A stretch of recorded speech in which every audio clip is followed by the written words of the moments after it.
Hello everyone, and welcome to another Monster Hunter World video. This is Thegameconomist, and today you're watching me speedrun Tempered Teostra using the Kulturoth Rarity 8 Gunlance. If you don't have this weapon, good luck. I'm just gonna I don't have a script, I'm just kind of doing some commentary over it. I want to share some of my experiences. And here we are, notice I start the fight with some nice shelling, and now that he's in the tail wag, that's when I decide to charge up Wyvern Fire. So I know he was going to be locked into that move, so Wyvern Fire wasn't actually going to miss, and so my long wind-up for Wyvern Fire wasn't going to miss either. And now my kitty is not cooperating. He's off in that corner of the room, probably taunting. I have the Shield Spire. I'm going to try to get him to teleport over here, the little kitty, right? There he is. Did you notice that? He doesn't actually run over. He teleports on the side of your screen. Yeah, get out of the way of that move there. So, Tempered Teostra, he's a lot of trouble, man. He does a lot of damage. You gotta be careful after Rocksteady Mantle and Temporal Mantle run out. You gotta be careful. I've got the health regen augmentation. That helps a little bit, but it has its limits. Look at him, he's roaring. I've got earplugs and Rocksteady Mantle, right? Double. There's no way he's gonna stagger me. And yeah, so just been doing this for 4 days, probably about 8 hours a day. Nothing but Gunlance. Nothing but Gunlance. I'm trying to get competent with this weapon so that I can give it a proper weapon reviews, at least a tier list. That's my main concern is getting a tier list so that you guys can get a better idea of how to use these weapons. I feel like it was a good choice going over to Gunlance because I've used all of the weapons in the game, and this is clearly one of the most, I don't know if subtle is the right word, maybe confusing is the right word. There's a lot of stuff to learn when it comes to Gunlances. I don't even know if technical is the right word, but let's say technical. They're pretty technical. My Rocksteady Mantle's run out, which means I got to put on my Temporal Mantle. Come on. There's another Wyvern Fire. I was lucky to hit his tail at all. You notice that time I didn't use it while he was in the middle of his move. That was kind of a mistake. I should have waited for him to be in the middle of one of his moves. Alright, got the OP Temporal Mantle on. No, I'm not an expert. If I was an expert, what would I be using if I was an expert? Probably the KO Mantle, Impact Mantle, and the Evasion Mantle. Although, I don't think the Evasion Mantle is going to help Gunlance out too much. Gunlance, what really helps Gunlance is definitely the feline, the food skill Bombardier. That definitely helps. You'll notice I'm dealing like 69 damage per shot. All feline Bombardier. Normally it would be 62 damage per shot per shelling, right? So that's a really important food skill. If you can unlock it, definitely take some time to figure out how to unlock that. And because that'll definitely boost your damage. It boosts your damage for all of your explosive moves. And here I am, the sharpness just going down real fast on the Gunlance. I tried all kinds of builds. I tried a unlocked water element build. I tried a max handicraft build. I tried a weakness exploit, max might, crit eye, full crit boost build. I did everything. I tried everything I could. This ended up being my favorite build because I felt like all the utility really made the fight against Tempered Teostra more reasonable. But I don't know, maybe if I was more skilled, maybe if I was a speedrunner, I could have gotten away with probably if I had to guess, handicraft crit boost is the next best build here. And that would probably be what a speedrunner would, I would say they're trying to get away with that and trying to get a perfect run with crit boost and handicraft on the build. And then they would be alternating between their shells and their pokes, and they would be focusing on Tempered Teostra's head the entire time. Yeah, that'll probably be the fastest speed run for fighting Tempered Teostra using a wide Gunlance, is a strategy like that. There's a Supernova, is out of the way.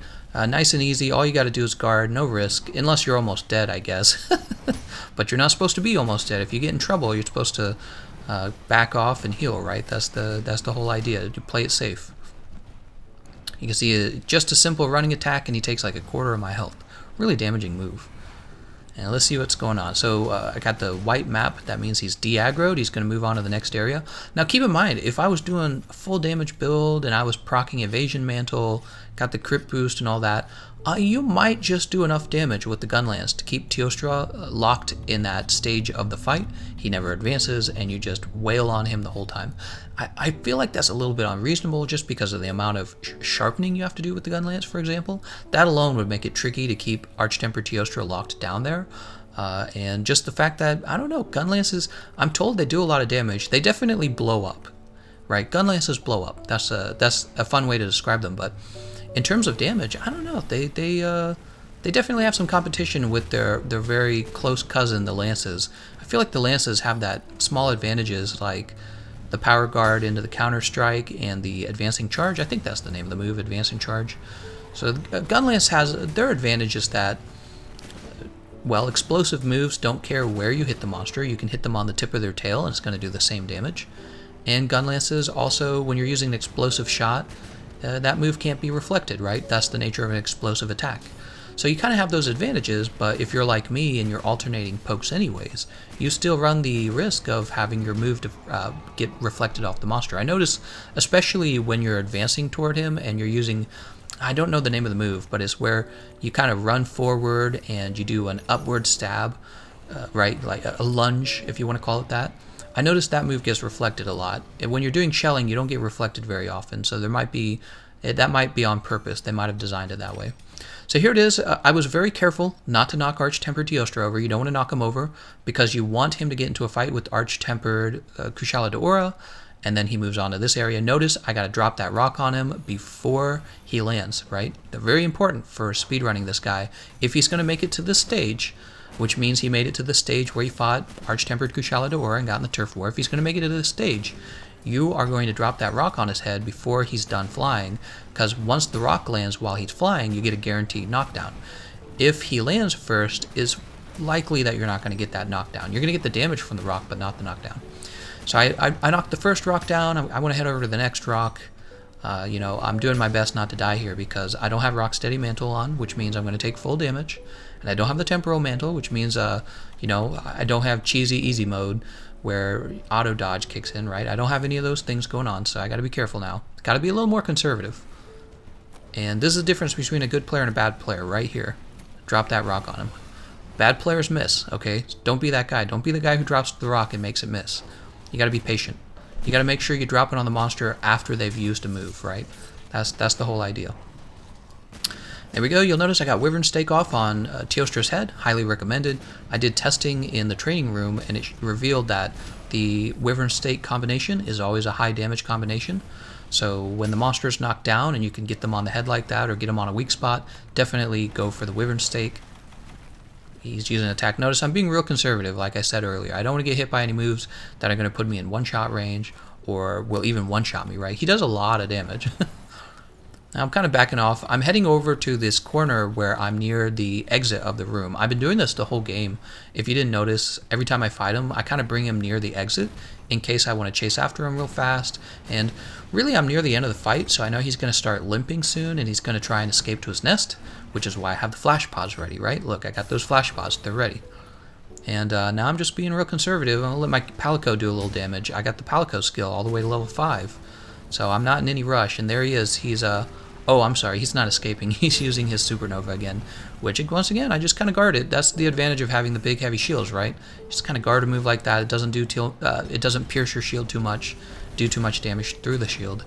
And I'm back to Wyvernstake here. I knew I had time for that. You can tell you can use Wyvernstake on a few of his moves, right? A few of his moves take long enough that you can use a Wyvernstake. Real careful here, because I'm in one-shot range. Real careful. And look at me, see, I'm just getting my heal ready, totally guarding the next move, and now it's time to heal. He's at the end of his move. You got to think about it. After a monster's used their move, they go into their own recovery frames, just like you do on the Gunlance, and so that's why I kind of wait for the monster to attack first, and then I respond, right? That's when you're safe. There we go. Knockdown on him using the Wyvern Fire. Wyvern Fire, you know, I did a calculation on that too. It doesn't do as much damage as you think it does. The damage on Wyvern Fire is very similar to Wyvernstake, or I should say the full Wyvernstake combination. Block that. So yeah, you would want to use Wyvern Fire just because it's convenient, but it's not necessary, would be a good description. I think Wyvern Fire is a very safe way to do damage, especially if you're punishing the monster for a move that you recognize. Very easy way to get a nice solid chunk of damage on them. And then you saw me get a knockdown. He was trying to escape. It was very typical for a Teostra fight, right? If you're not familiar with fighting Teostra, when he starts to limp, he's going to try to fly away. You get your flash pods ready, and then you easily knock him out of the sky, and you get a nice little knockdown on him. You don't want to flash him early. You don't want to flash him in the middle of Supernova, even. You could do that with Crystal Burst if you really wanted to, although he won't lose his aura, which is annoying. But when it comes to getting a nice knockdown, you want to make sure he's trying to escape to his nest. Oh, here we go again. So he's trying to escape. a flash pod, and there he is. Now I get to hit him on the head, right? That's the whole idea. Poke, poke, Wyvernstake. Wyvernstake to the face. Now I'm not doing as much damage because my weapon needs to be sharpened really bad. So it's really weird. He kind of runs up to that hill, aggroes me, which I don't understand why, right? So he's de-aggroed, and then he's going to aggro me, and then he runs off to the next stage. Really strange behavior. I don't see that very often. Obviously, I'm going to sharpen my weapon now. And we're going to finish him off in this next stage. And again, if I was doing a ton more damage, none of this would have occurred. I just would have kept fighting him down in the original stage, the first one, and I would have just kept him juggled. That's what a speedrunner tries to accomplish, because it's when you keep him juggled like that, that the fight is going to end in like 5 minutes, right? He's never going to escape. You're never going to chase him. There's not going to be a turf war, none of that. Just keep him juggled the whole time. Another Wyvernstake to the face. It's really good that I got that in. And I'm really close to the end. I've got the Rocksteady Mantle. I've got the Temporal Mantle ready. So he's on lockdown at this point. I mean, there's no way he's going to win against me because I have both my mantles back. You'll notice I used Wyvern Fire. I didn't really care about his damage because I'm just going to heal up. And I got the Palico item there. So the Palico shield is going to deal a little chunk of damage to him. Back to shelling on his head. Another Wyvernstake to the face. He is just about dead at this point. He needs another shelling, right? There we go. And that's it. You'll notice some highlights. I was just careful when I was around him. Took my time when I didn't have my mantles. And just a lot of practice, honestly. Here are my skills. You'll notice most of them are utility skills. I've tried full damage builds. I've tried all kinds of different builds. This was my favorite so far. You can copy it if you want. I'll probably do more work with the Gunlances before I'm ready to do like a tier list. Alright, I want to thank you all for watching, and I'll see you guys next time.